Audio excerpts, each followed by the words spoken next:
The morning started like any other in the United Earth Command Center. Kim Dae-ho was drinking his coffee and reading reports from the 12 human colonies when the alarms began to sound. The coffee cup slipped from his hands as he saw the massive shapes appearing on the main screen. Ships. Huge ships. More ships than Earth had ever seen in one place. "Sir, we have contacts," said the young officer at the scanner station. His voice shook as he spoke. 47 large vessels just dropped out of hyperspace at the edge of our system. Park So-min, the Admiral of Earth's defense fleet, walked quickly to the main display. She had seen many alien ships before, but nothing like this. Each vessel was the size of a small city. Their dark metal hulls gleamed with strange patterns that seemed to move in the light. "Have they sent any messages?" Kim Dae-ho asked. He was the Secretary General of the United Colonies, which meant he spoke for all humans in space. Right now, that felt like a very heavy job. "Nothing yet, sir," replied Lee Woo-jin from the communication station. As Chief Diplomatic Officer, he had talked to many alien races, but he had never seen ships like these. Choi Ha-na, Director of Human Intelligence Networks, was already pulling up files on her computer. "These match the Vialtharan Imperial Fleet design," she said quietly. "Third Armada markings. That's not good news." Everyone in the room knew about the Vialtharan Empire. They ruled almost 1,000 star systems. When they wanted something, they usually got it. When they didn't get it, they took it by force. The main screen flickered. A face appeared. It was not human. The being had gray skin, yellow eyes, and sharp teeth. Its voice was deep and cold when it spoke. "I am Imperial Legate Vorthak of the Valtharan Third Armada. You will prepare to receive an official message from Emperor Kethvar himself."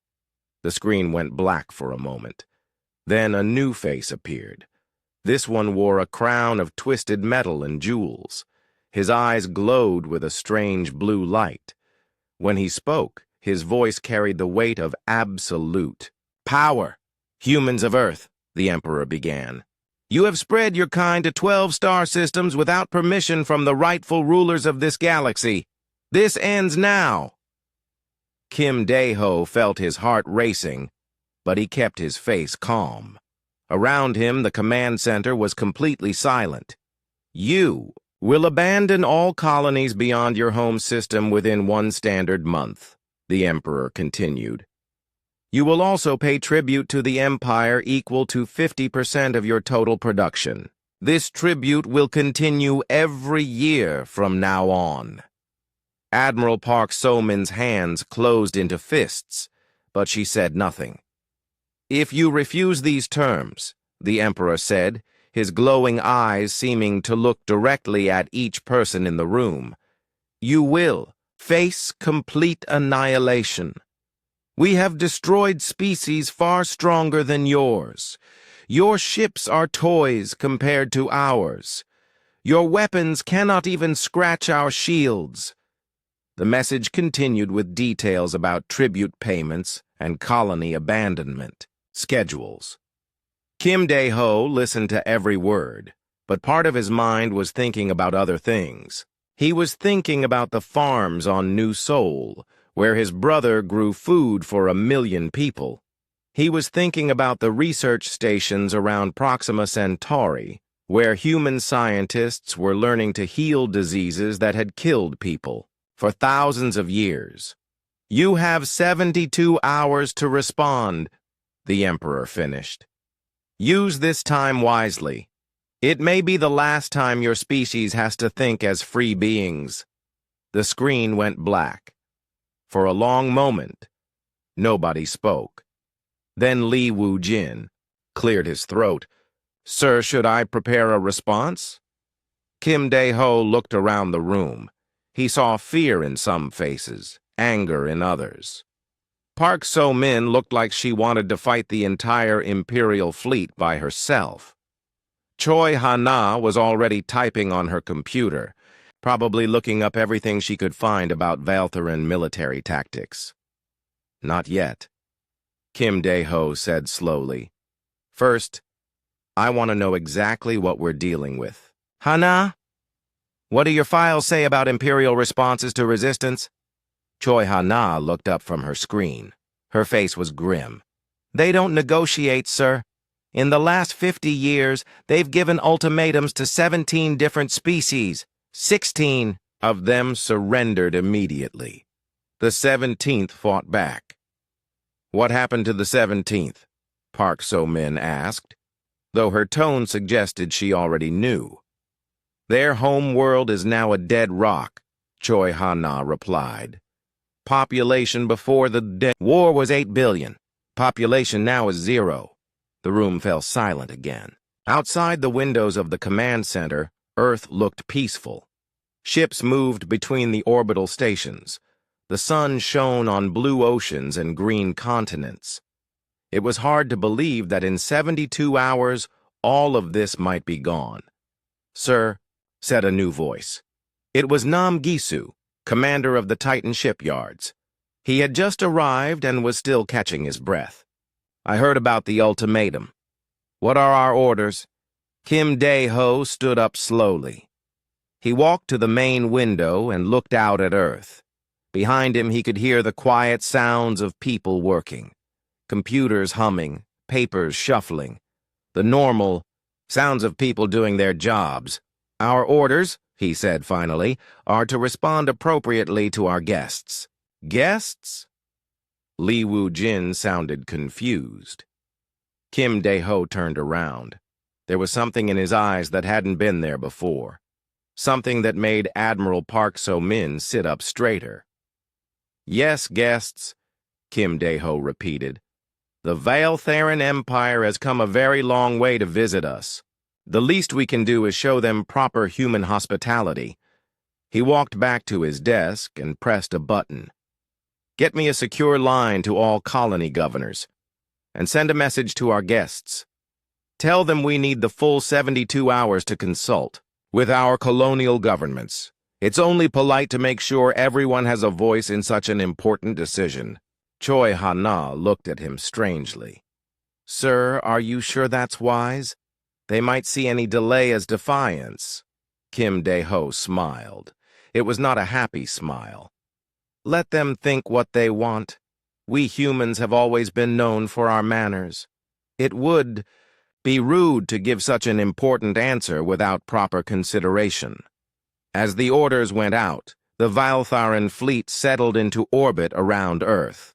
47 massive warships, each one capable of destroying a city with a single shot.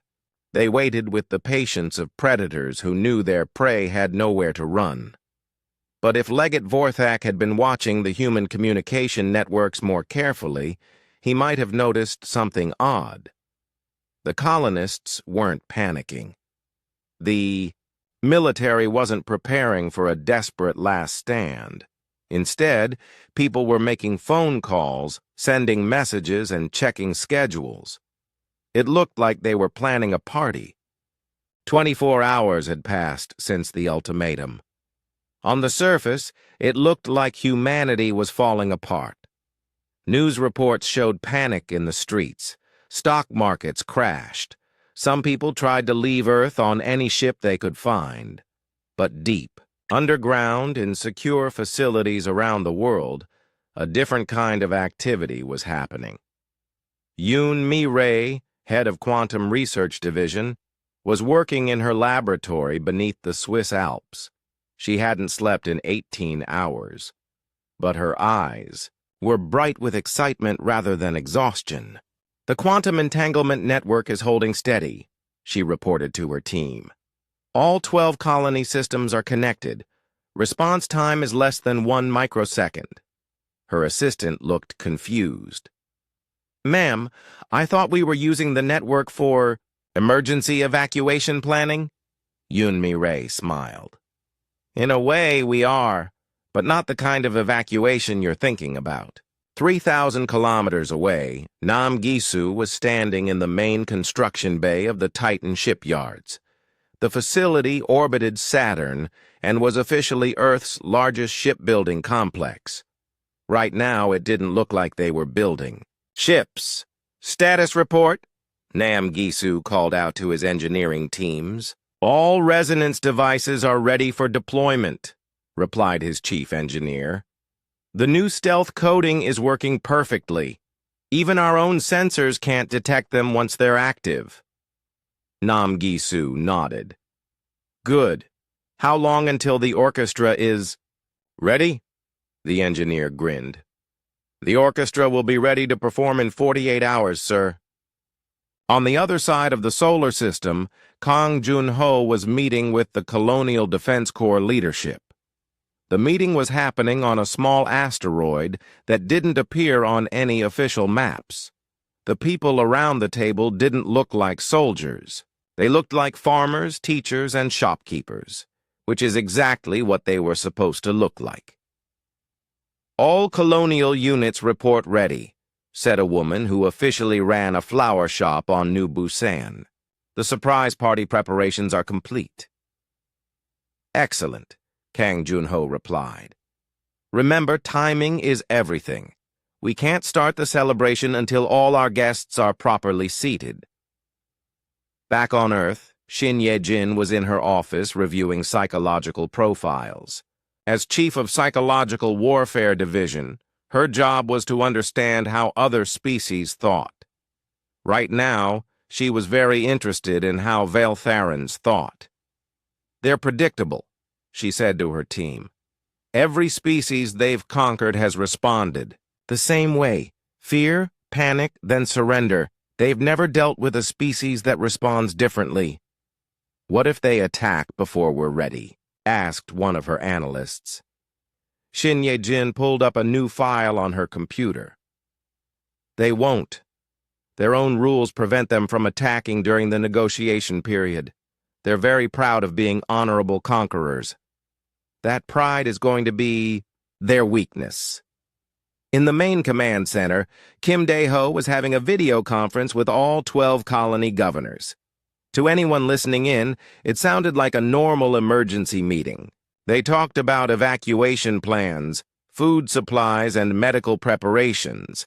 But if someone had been listening very carefully, they might have noticed some strange phrases, references to concert preparations and festival logistics, mentions of lighting arrangements and special effects coordination. "Remember," Kim Dae-ho said as the meeting ended, "we want this to be a performance our guests will never forget." Meanwhile, Choi Ha-na was doing what she did best, gathering information. Her intelligence networks had been watching the Veltharan Empire for months. She knew things about them that they didn't know she knew. "The Third Armada has a standard operating procedure," she explained to Admiral Park So-min. "They stay in orbit for exactly 72 hours. Then they either accept, surrender, or begin bombardment. They've never had to change this schedule." "Good," Park So-min replied. "Predictable enemies are easier to surprise." The Admiral was reviewing her own preparations. Earth's defense fleet looked pathetically small compared to the Imperial Armada. 47 massive alien warships versus 12 human cruisers and maybe 30 smaller vessels. On paper, it wasn't even a fair fight. But Park So-min wasn't planning to fight on paper. "All ships report ready for the ceremony," her aide informed her. "The dance choreography has been practiced and approved." "Dance choreography?" The aide looked confused. Park So-min smiled. "You'll understand soon enough." As the second day wore on, something strange began happening on the Imperial ships. The humans were sending them gifts. First came food shipments, a traditional gesture of hospitality, Li Wu-jin explained when he delivered them personally. The food was delicious, though the Veltharans didn't understand why humans insisted on including detailed recipes and cooking instructions. Then came entertainment packages.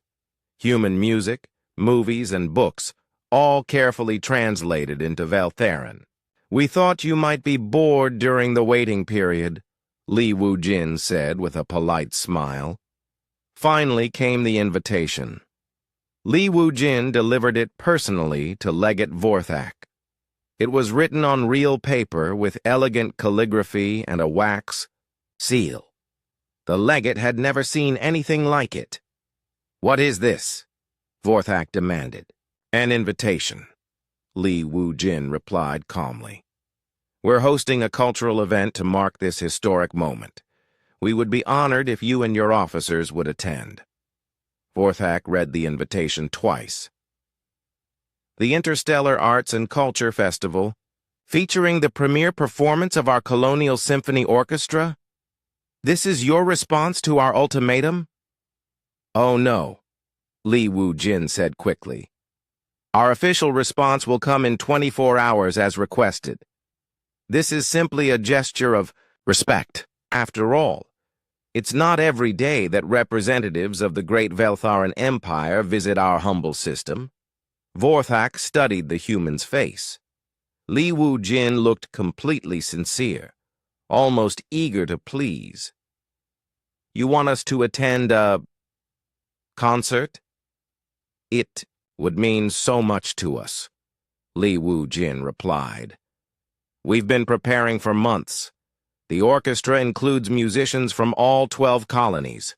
It will be the largest human cultural performance in history." After Li Wu-jin left, Vorthak discussed the invitation with his officers. They had conquered many species, but none had ever invited them to a party before. "It could be a trap," suggested his tactical officer. "What kind of trap involves an orchestra?" Vorthak replied. "They're trying to impress us, probably hoping we'll be merciful if they show us their culture. Should we attend?" Vorthak thought about it. The invitation was certainly unusual, and Emperor Kethvar had always been interested in the cultures of conquered species. It might be useful to see what humanity had to offer before they destroyed it. "Yes," he decided. "We'll attend their little performance. It will be interesting to see how humans face their doom." He had no idea how right he was. Back on Earth, Kim Dae-ho received confirmation that the Veltharans had accepted the invitation. He immediately called another conference with the colony governors. "They took the bait," he announced. "All senior Imperial officers will be attending the festival." "Excellent," came the reply from the governor of New Seoul. "The fireworks are ready." "And the musical coordination?" Kim Dae-ho asked. "Perfect," replied the governor of Proxima Station. "Every note has been timed to the microsecond." As the conference ended, Kim Dae-ho looked out at the Imperial fleet. The massive ships hung in space like dark clouds, waiting to rain destruction on everything he cared about. But Kim Dae-ho was no longer afraid.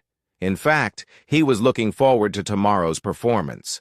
It would definitely be a show that the Veltharan Empire would never forget. The question was whether they would live long enough to tell anyone about it. The third day began with humanity's most polite act of defiance in galactic history. Oh Seung-wan stood on the bridge of the concert ship Harmony, adjusting his conductor's uniform one last time. Around him, the largest orchestra ever assembled. Humanity was preparing for the performance of their lives.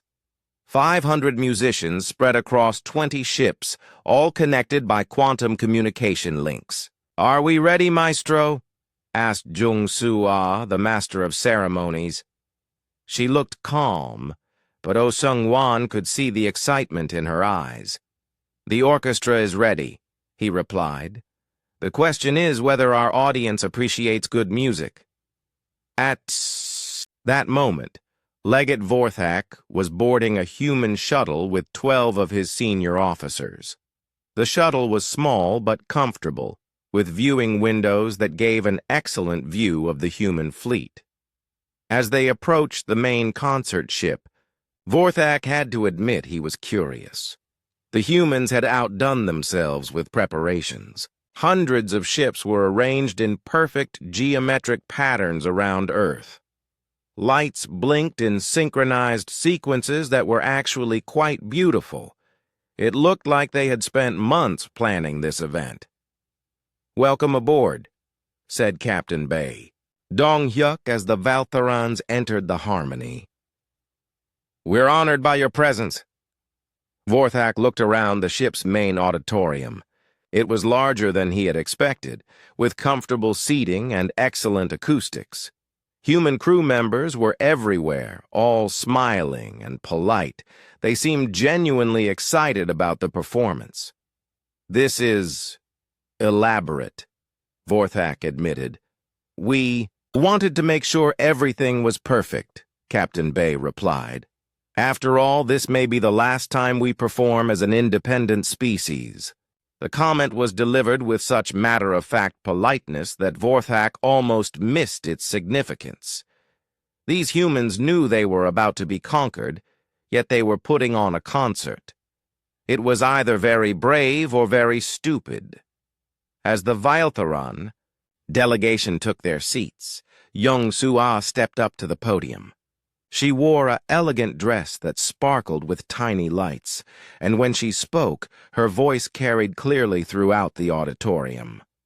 "Honored guests," she began, "welcome to the Interstellar Arts and Culture Festival. Today, you will witness the premiere of Symphony of the Colonies, a musical celebration of humanity's expansion into space." She gestured toward the viewing windows, where the other ships in the human fleet were visible. "Our orchestra includes musicians from all 12 human colonies. Through quantum entanglement communication, they will perform together across light years of space, united in perfect harmony." Vorthak leaned forward in his seat. Quantum entanglement communication was advanced technology, more advanced than his intelligence reports had suggested humans possessed. "The symphony has 12 movements," Young-Soo-ah continued, "each representing one of our colonies. As each movement plays, you'll see special lighting effects around that colony's representative ships." Oh Seung-wan raised his conductor's baton. Throughout the fleet, 500 musicians did the same.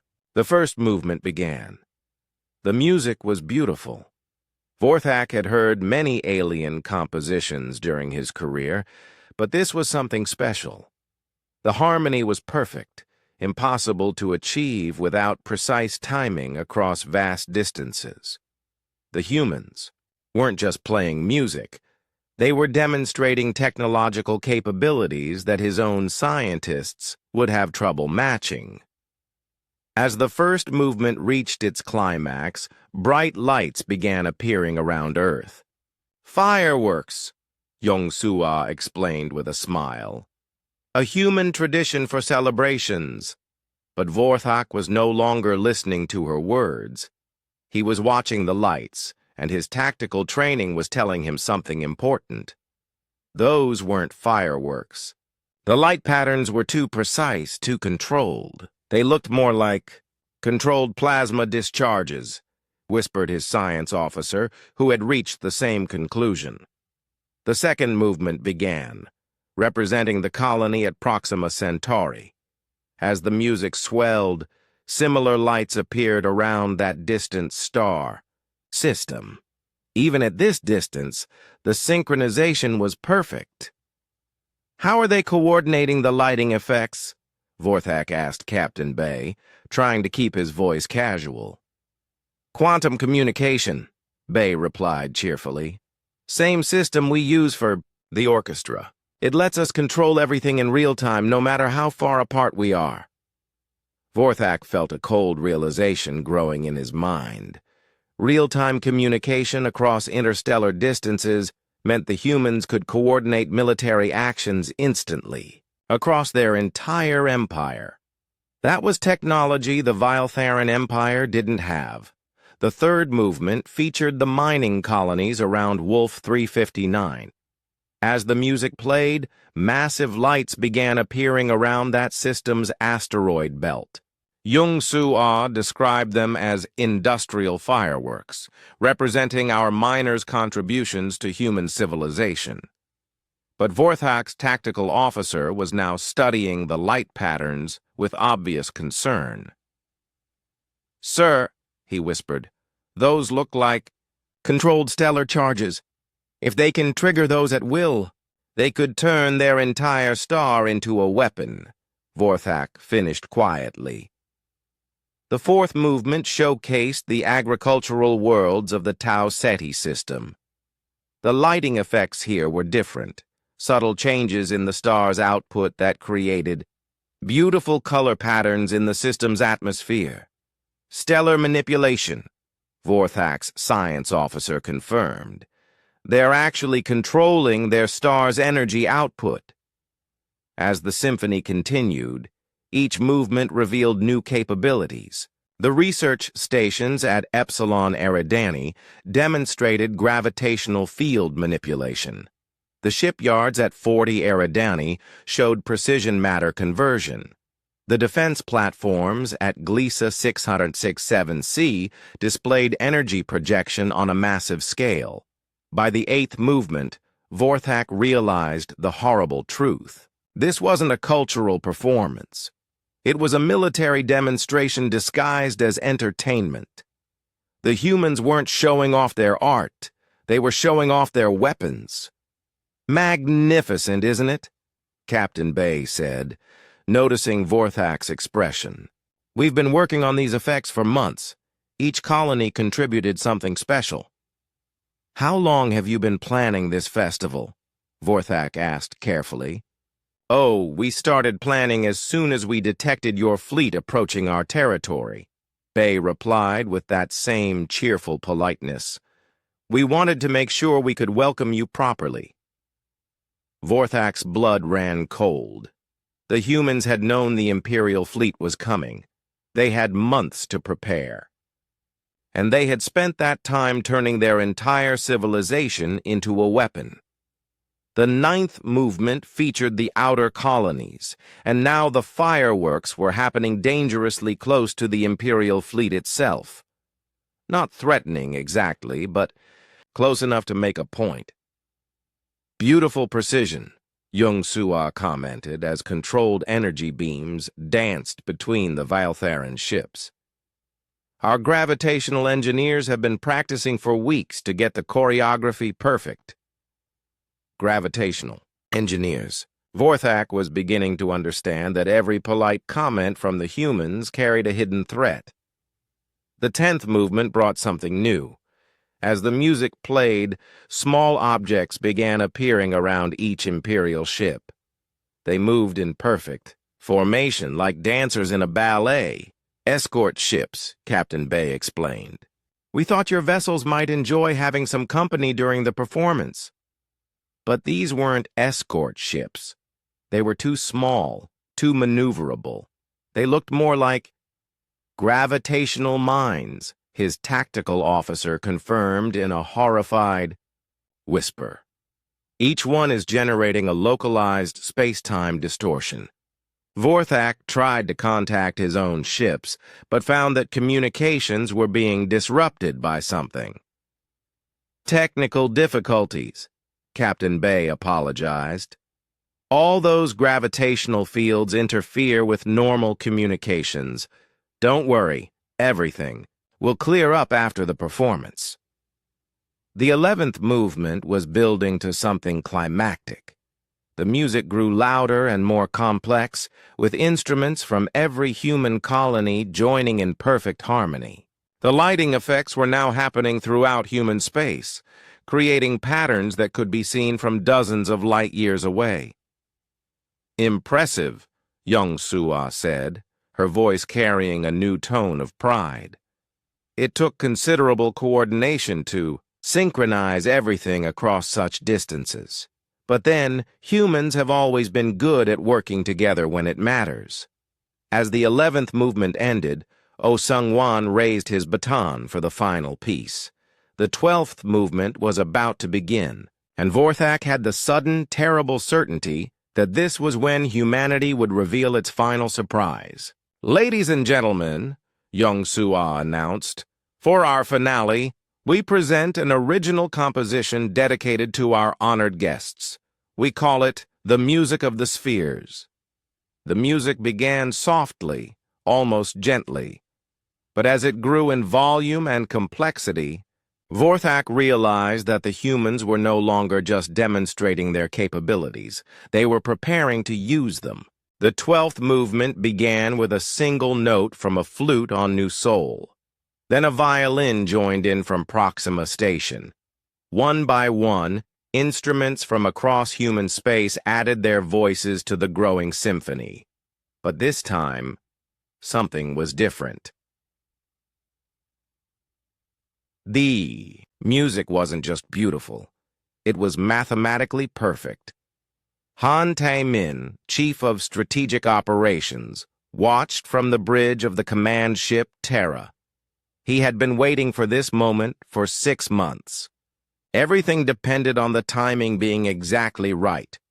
"All systems report ready," announced Seo Yunbi, Director of Stellar Engineering.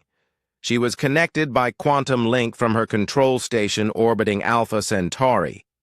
"Stellar manipulation. Devices are online and synchronized." Vorthak, still seated in the concert auditorium, was beginning to understand that he had made a terrible mistake. The humans hadn't invited him to a cultural performance. They had invited him to watch a demonstration of power that made the Valtharan Empire look like children playing with toys. "The coordination is remarkable," Young Sua continued her narration. "Each note you hear represents a precise gravitational pulse. Each harmony represents perfect synchronization across multiple star systems." As she spoke, the lighting effects around human space began to change. What had looked like beautiful fireworks now revealed their true nature. Each flash was a controlled stellar discharge. Each pattern was a weapon being test-fired. "Sir," Vorthak's science officer whispered, his voice shaking, "they're not just controlling energy discharges. They're controlling the nuclear fusion reactions inside their stars." The implications hit Vorthak like a physical blow. If the humans could control stellar fusion, they could turn any star into a directed energy weapon. The combined output of 12 stars, focused and coordinated, could destroy his entire fleet in seconds. But that wasn't the worst part. The worst part was what Quan Jae-hwan, commander of Deep Space Operations, was showing him next. Around each Imperial ship, the small escort vessels were now glowing with their own light. Moon So-ra, head of gravitational sciences, had designed them perfectly. Each device was generating a localized gravitational field that interfered with Valtharan technology. "We call them hospitality fields," Captain Bay explained cheerfully. "They ensure that our guests stay comfortable during the performance. Your weapons and shields won't function while you're under our care, but don't worry. You're perfectly safe as long as you enjoy the music." Vorthak tried to stand up, but found that he couldn't. The gravitational field was holding him gently but firmly in his seat. Around him, his officers were experiencing the same thing. "You're prisoners," he said. "Guests," Captain Bay corrected, politely. "Honored guests who are enjoying a cultural performance. There's a difference." On the main screen, Kim Dae-ho's face appeared. He was smiling with the same polite courtesy he had shown during the original ultimatum. "Legate Vorthak," Kim Dae-ho said, "I hope you're enjoying our little festival. We've put so much work into making it special." "What do you want?" Vorthak demanded. "Want?" Kim Dae-ho looked puzzled. "We don't want anything. We're simply showing proper hospitality to visitors. Although I should mention that Emperor Kethvar is probably watching this broadcast. We made sure to transmit it to all Imperial frequencies. The music was reaching its crescendo now. All 12 human colonies were performing together, their instruments creating harmonies that resonated through space itself. And with each note, the weapons hidden in their stars grew brighter. You see, Kim Dae-ho continued, we've been expecting your visit for quite some time. Our intelligence networks are quite good at tracking Imperial fleet movements. We knew you were coming 6 months ago. Choi Hana appeared on screen next to him. Actually, we've been monitoring the Empire for over a year. We know about your conquest patterns, your technology, your military capabilities. We also know about your weaknesses. Impossible, Vorthak growled. Our security is perfect. Your security is very good, Choi Hana agreed. But it's designed to stop species that think like you. It's not designed to stop species that think like us. Admiral Park So-min's voice came over the communication system. For example, you assume that defensive technology and offensive technology are different things. We don't make that assumption. As she spoke, the human fleet began to move. But they weren't moving like warships preparing for battle. They were moving like dancers in a perfectly choreographed ballet. Ships that had looked harmless suddenly revealed hidden capabilities. The merchant vessels were actually mobile weapons, platforms. The research ships were carrying gravitational warfare devices. Every human colony has been preparing for this day, Kim Dae-ho explained. Not just militarily, but economically, scientifically, and culturally. We've turned our entire civilization into something you've never encountered before. What's that? Vorthak asked, though he was beginning to suspect the answer. A defensive weapon that doesn't look like a weapon, Kim Dae-ho replied. We learned from studying your previous conquests. Every species you defeated made the same mistake. They tried to fight you with traditional military force. We decided to try something different. The music was reaching its final crescendo. Across human space, 12 stars began to pulse in perfect synchronization. The energy they were generating was beyond anything in the Vialtharan arsenal. We call it the Stellar Defense Network, Seo Unbi announced. Each human colony is built around a carefully modified star. We can control their energy output with precision, create directed stellar flares, or even trigger controlled nova events. That's impossible, Vorthak's science officer protested. The technology required would take centuries to develop. Unless you know exactly what you're building toward, Yunmi Ray added from her quantum research station. We've been planning this defense system since the day we first learned about the Veltharan Empire. Every colony, every research project, every piece of technology we've developed has been designed with this moment in mind. Vorthak was beginning to understand the scope of what humanity had accomplished. They hadn't just built weapons.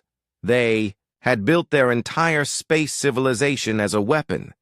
Every colony was a fortress. Every star was a cannon.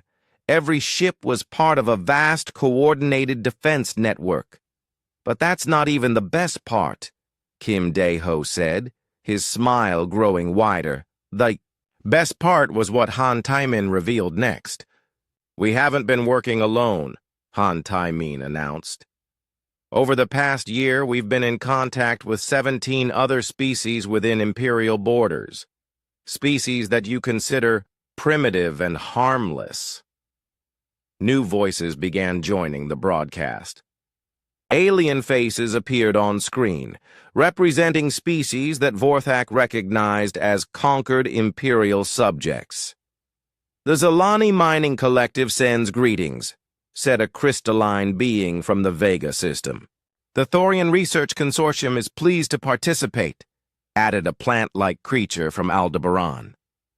The Keth Free Traders are ready for liberation, announced a small, furry being from Wolf 359. One by one, 17 different alien species declared their participation in what they called the Galactic Liberation Network. You see, Kim Dae-ho explained, we offered them the same thing we're about to offer you, a choice between conquest and cooperation. They chose cooperation. Vorthak felt his world collapsing around him. The Empire wasn't facing one upstart human species. They were facing a coordinated rebellion involving dozens of worlds and multiple species, all armed with technology that the Empire couldn't match. "What do you want?" he asked again, but this time his voice was different. This time he was asking as someone who knew he had already lost. Kim Dae-ho's smile became genuinely warm. "We want to make you an offer you can't refuse." The music reached its final note, and across human space, 12 stars pulsed once in perfect unison. The message was clear. Humanity could destroy the Imperial fleet anytime they chose, but instead of attacking, they were offering to talk. The question was whether the Valtharan Empire was smart enough to listen. The silence that followed the symphony's end was the loudest sound Vorthak had ever heard. Around him, his officers sat frozen in their chairs, held in place by gravitational fields that felt as gentle as silk and as strong as steel. Emperor Kethvar's face appeared on the main screen. For the first time in his long reign, the absolute ruler of the Valtharan Empire looked uncertain. "Human Kim Dae-ho," the Emperor said slowly. "Explain what you have just shown us." Kim Dae-ho stood up, but his movement was relaxed, almost casual. "We have shown you that humanity is not the weak species your intelligence reports suggested. We have also shown you that we are not alone." "You have shown us weapons," the Emperor replied. "Are you threatening the Empire?" "No," said Yu Min-seok, chief negotiator, as he stepped into view. "We are offering the Empire a choice." For the next hour, Yu Min-seok laid out humanity's proposal with the precision of a master diplomat and the confidence of someone who held all the winning cards. "The Valtharan Empire faces a problem," he began. "You rule through conquest, but conquest is becoming impossible. The species you encounter are getting smarter, more advanced, more capable of resistance. The old methods don't work anymore." Emperor Kethvar's glowing eyes narrowed. "The Empire has conquered 1,000 worlds.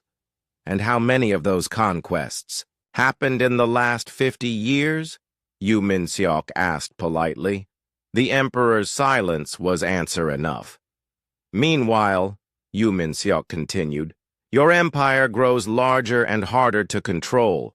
Rebellions are becoming more common. Resources are being drained by the need to garrison hostile worlds. Your own people are questioning whether endless conquest is worth the cost." Hong Da-eun, Trade Relations Coordinator, joined the conversation from her office on Luna. "We offer an alternative. Instead of conquest, consider cooperation. Instead of tribute, consider trade. Instead of fear, consider partnership.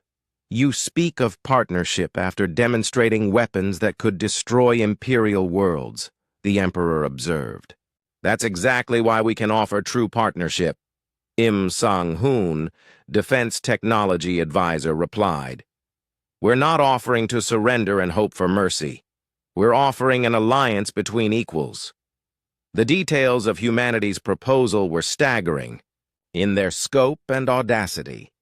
First, humanity offered to share their stellar engineering technology with the Empire.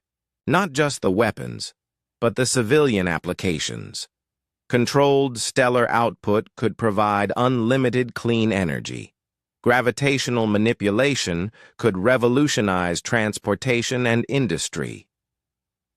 Imagine, Co. Yunbi explained, imperial worlds that never lack for energy, ships that can travel between stars without using fuel, industrial processes that can build anything from raw matter. Second, the Galactic Liberation Network offered to help transform the Empire from a conquest-based system to a cooperative federation. The 17 allied species had technologies and resources that could benefit everyone. The Zolani understand crystal-based computing that makes our quantum networks look primitive, Han Tai-Min revealed. The Thorians have biological engineering that could eliminate disease and extend lifespans. The Keth have developed mathematics that solve problems we didn't even know existed. Third, humanity offered to serve as mediators for the transition. Their intelligence networks and diplomatic experience could help negotiate agreements between former enemies. We're good at bringing different groups together, Li Wu-jin said with genuine warmth. It's one of our best qualities as a species, but the most important part of the offer was what it meant for the Empire's future. You can continue trying to rule through force, Kim Dae-ho explained, and face increasing resistance from species that are learning to work together. Or you can lead a voluntary federation of allies who choose to cooperate because cooperation benefits everyone.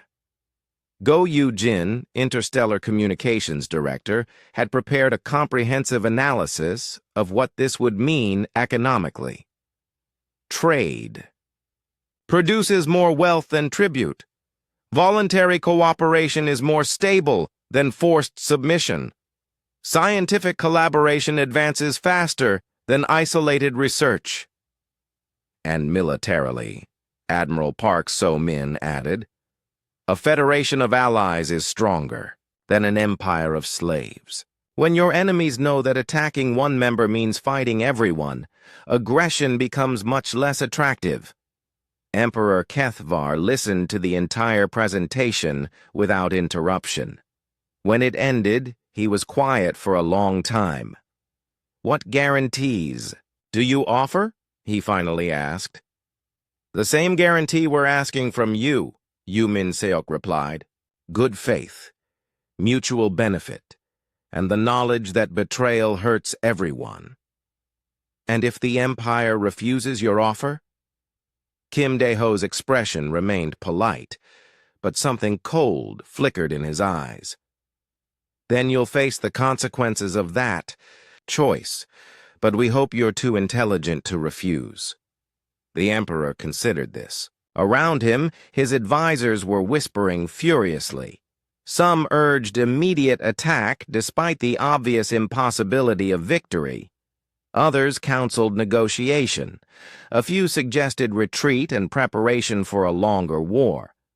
But Emperor Kethvar was thinking about something else. He was thinking about the 17 species that had joined humanity's network, species that had been considered harmless subjects just days ago. If they could organize and arm themselves so quickly, how many other harmless subjects might do the same? I need to consult with the Imperial Council, he said finally. Of course, Kim Dae-ho replied. Take all the time you need. But remember that every day you delay is another day for more species to join our network. As if to emphasize the point, Go Yu-jin announced that 3 more Imperial subject species had just requested to join the Galactic Liberation Network. The negotiations continued for 6 days. During that time, Legate Vorthak and his officers were treated as honored guests aboard human ships. They were given comfortable quarters, excellent food, and unlimited access to human cultural and scientific databases. It was, Vorthak realized, the most pleasant captivity in galactic history. On the 7th day, Emperor Kethvar gave his answer. The Terra Accords were signed in the same auditorium where the symphony had played. Representatives from humanity, the Veltheran Empire, and 20 allied species put their names to an agreement that would reshape the galaxy. The Empire would transition from conquest to cooperation over a period of 10 years. Imperial military forces would be gradually converted to exploration and defense roles. Subject species would be offered the choice of independence, Federation membership, or continued imperial citizenship with full rights. In return, humanity would share its defensive technologies and help coordinate the transition. The Galactic Liberation Network would become the Galactic Cooperation Council, with the Veltheran Empire as a founding member. It's not perfect, Kim Dae-ho admitted to Admiral Park So-min as they watched the Imperial fleet prepare to depart. There will be problems, resistance, probably some violence from hardliners who don't want to change. But it's better than the alternative, Park So-min replied. Much better. The Imperial ships began leaving Earth orbit, but they weren't departing as conquerors denied their prize. They were leaving as partners in a new kind of galactic civilization. Human diplomatic ships accompanied them, carrying negotiators and technical advisors to help with the transition. Legate Vorthak was among the last to leave. As his shuttle prepared to depart the Harmony, he stopped to speak with Captain Bae Dong-hyuk. "I have to ask," Vorthak said. "Was any of it real? The cultural festival, the music, the hospitality?" Captain Bae smiled. "All of it was real. The music was beautiful, wasn't it? And you were genuinely our honored guests, even though you were holding us prisoner. Honored guests who needed a little encouragement to stay for the full performance," Bae corrected. "There's a difference." As Vorthak's shuttle disappeared into hyperspace, Oh Sung-won began conducting a new piece. This one was smaller, simpler. Just the orchestra aboard the Harmony, but it was no less beautiful. "What's this one called?" Young Sua asked.